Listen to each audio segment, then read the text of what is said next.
It's our full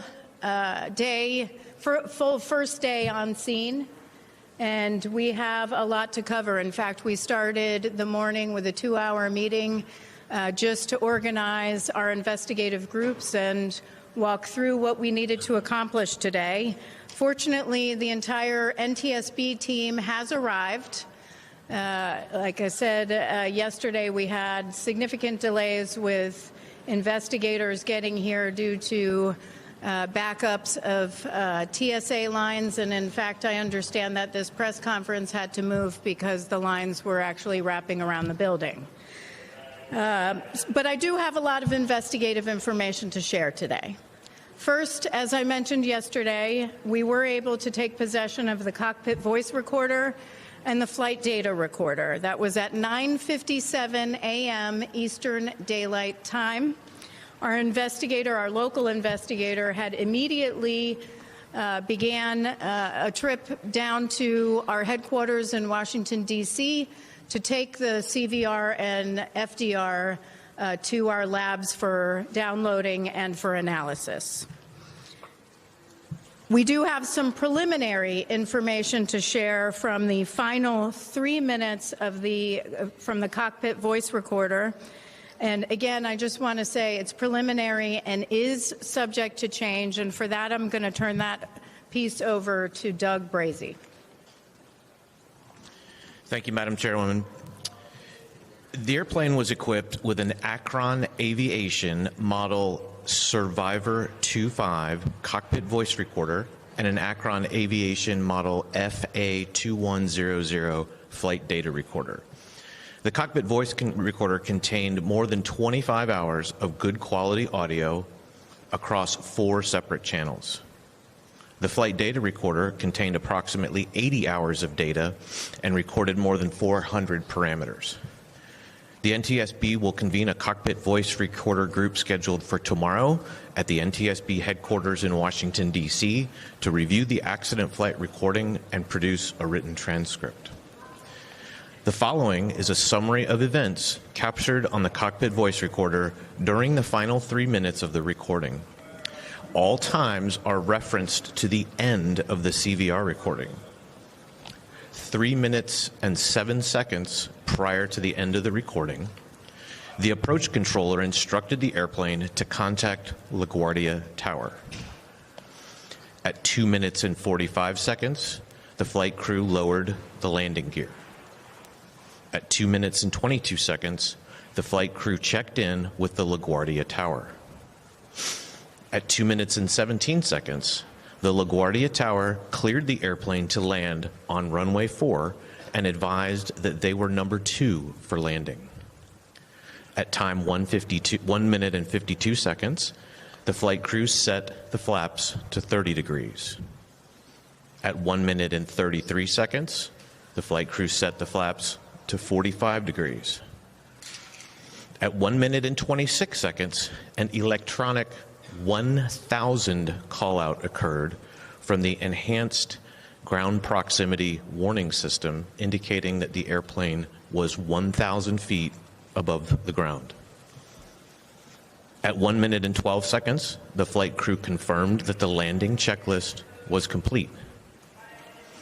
At 1 minute and 3 seconds, an airport vehicle made a radio transmission to the tower, but that transmission was stepped on by another radio transmission, and the source of who made that transmission has yet to be identified. At 54 seconds, the flight crew acknowledged that the airplane was 500 feet above the ground and on a stable approach.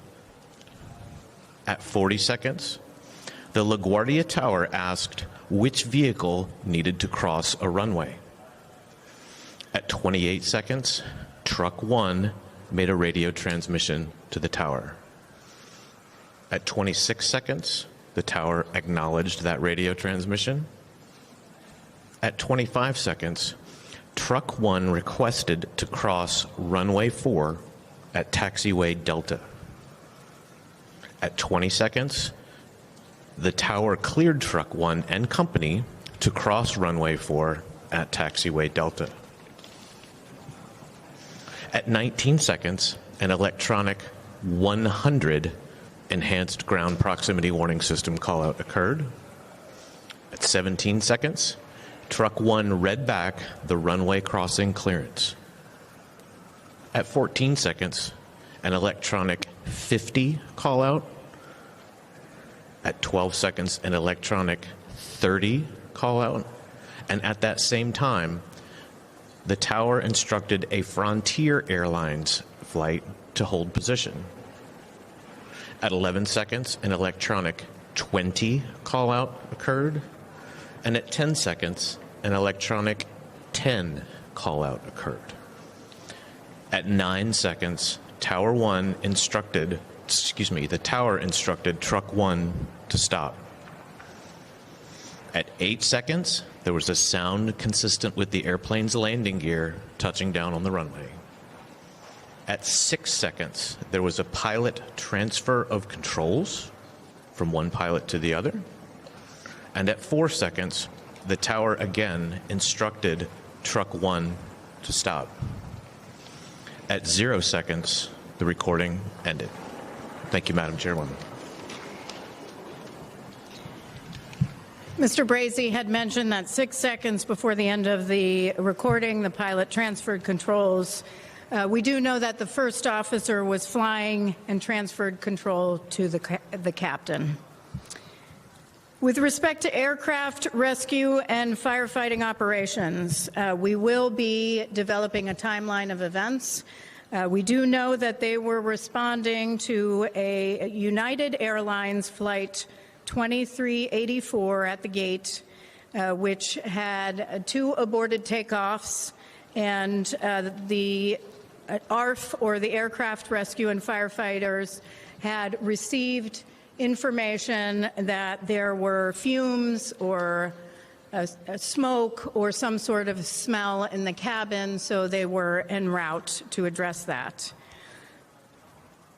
Truck 1, which Mr. Brazy had mentioned, had collided with the aircraft. We do know that there were other vehicles behind Truck 1 which did not begin to cross the runway. We have seen varying information about how many vehicles, so we need to verify that information, and we'll provide it at a later time.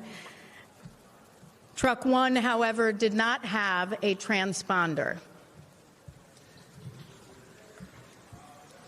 With respect to air traffic control, we have seen different information about how many certified professional controllers were in the facility, and we need to verify that starting with interviews this afternoon. We'll begin to interview the local controller at 4 o'clock this afternoon.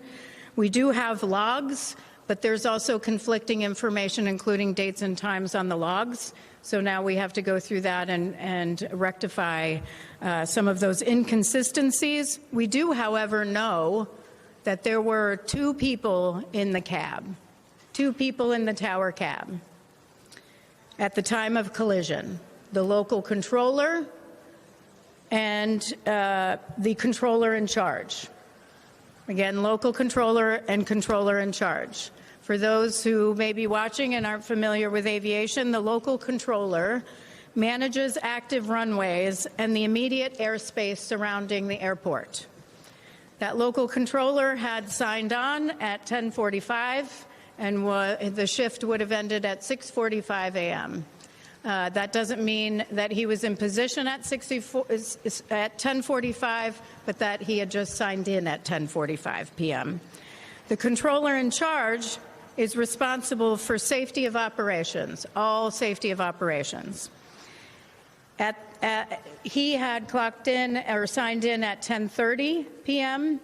And that shift would have ended at 6:30 a.m. Again, that was signing in at 10:30 p.m. The controller in charge was also doing the duties of the clearance delivery position.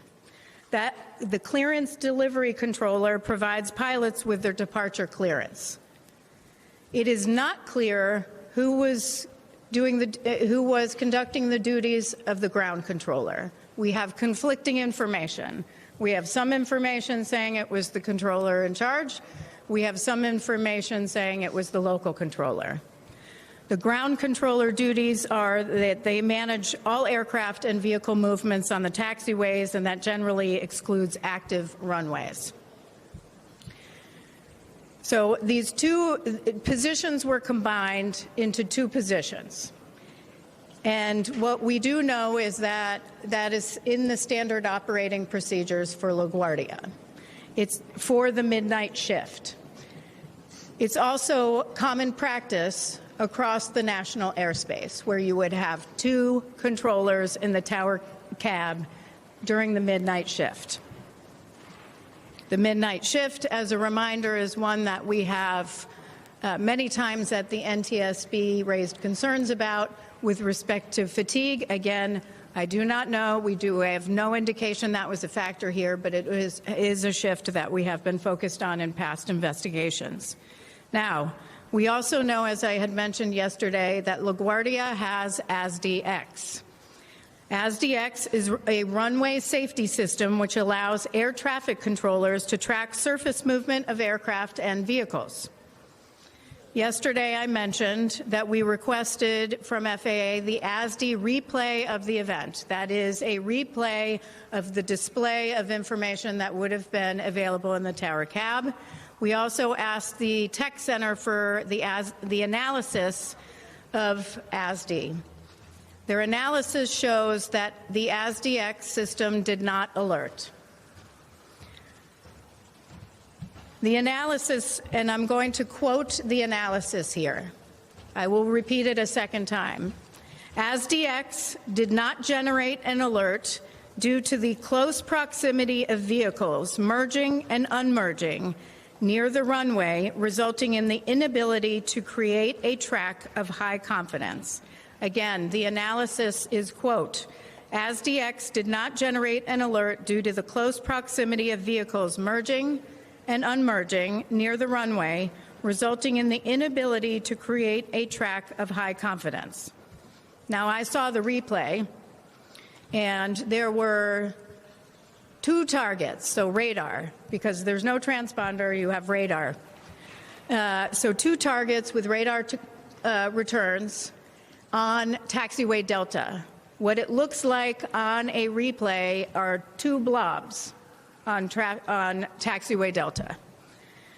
We also don't see any of them go in front of the plane on the runway.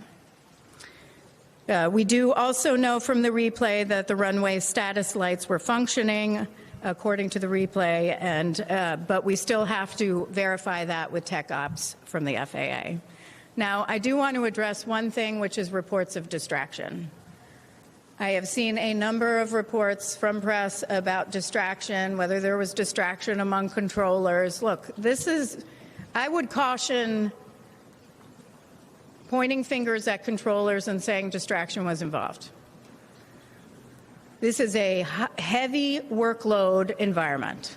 You had a United Airlines flight. We still have to determine what happened at shift change, which was around 10:30. We have to determine who else was in the tower and the facility and available at the time. We know that controller was still on duty for several minutes afterwards. Normally, they would be relieved.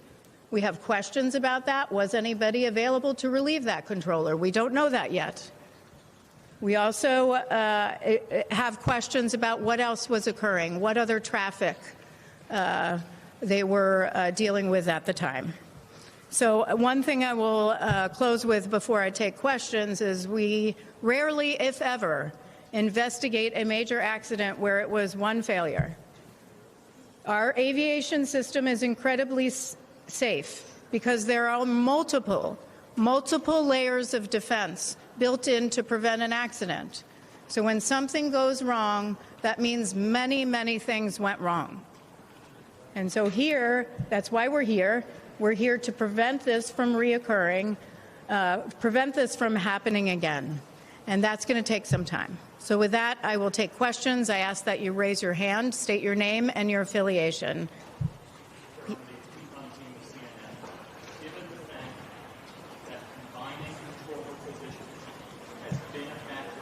Previous incidents that you investigated, including the DCA data, what would you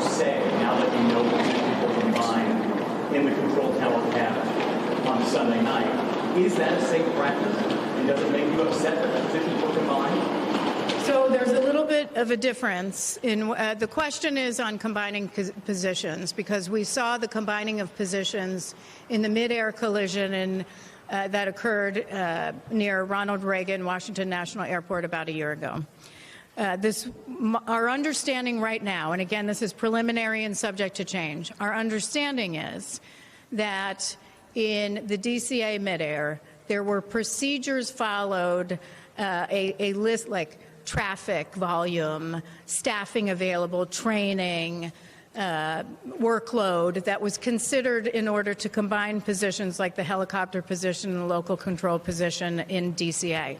In this situation, for the midnight shift, it is standard operating procedure that they only have two on duty, and those two perform the duties of other controllers. That is our understanding right now. However, we're going to further dig into that as part of our investigation. Certainly, I can tell you that our air traffic control team has stated this is a problem, that this is a concern for them for years, that they have had this concern for quite a long time. I can understand it's a concern, especially if there's a heavy workload. Not work. And during the near collisions of 2023, you repeatedly said that ASDF should be at more airports and it could prevent collisions. How upset does it make you that it's clear that it did not work in this scenario? Well, the question is, how upset does it make me that ASDX didn't work? Because we've repeatedly recommended that ASDX work. Well, in order for ASDX to work well, you have to know where ground vehicles and aircraft are. So in this case, that vehicle did not have a transponder. And it would have been helpful when you have a radar radar target. It does not provide you with the information that you need like it would for an aircraft as a controller. Yes. Jackson Roscoe with Global News Canada. Is there any indication from the voice or data reporters that the pilots saw the fire truck or were aware that it was on runway? Is there any indication from the CVR that the pilots saw the fire truck on the runway? I don't have information at this time on that. However, we are doing further analysis on our cockpit voice recorder. We have a group that we have formed that will analyze the CVR. And part of when they analyze is they will talk in the group about what they're hearing, what they've heard, any sort of background noises, and we'll provide a transcript, and then we'll release that publicly, so we'll know more then. Andrew Siff from NBC4 New York, WNBC TV. With regard to the midnight shift, is it literally a midnight shift that you've expressed concerns about in the past, or is it sort of that later shift when there's typically less traffic at an airport? The reason I ask it is around this time, late at night on a Sunday night at LaGuardia, there's still lots of arrivals. To that degree, does that raise questions about the protocol and staffing here at this airport? Well, so the question is about the shift. And are we just concerned about that shift in the past, or would there be other shifts? And does it make sense to have two controllers in the cab with such a busy airport, and this be sort of standard operating procedures and common practice across the national airspace? I think I restated it accurately and have now forgotten what you asked me. But on your standard operating procedure, on the standard operating procedures, look, LaGuardia is 900 flights, I believe, per day. That's pretty substantial. It's not the same as other airspace or other airports across the national airspace. That's certainly something we will look at as part of this investigation. How that would that make sense? You know, why would that make sense at LaGuardia? We will. That is part of our analysis in this investigation. And what was the other one? So on the mid shift, we have identified the mid shift generally as concern in other investigations, largely due to fatigue, because it spans that time frame at your circadian low during the day when you're most fatigued.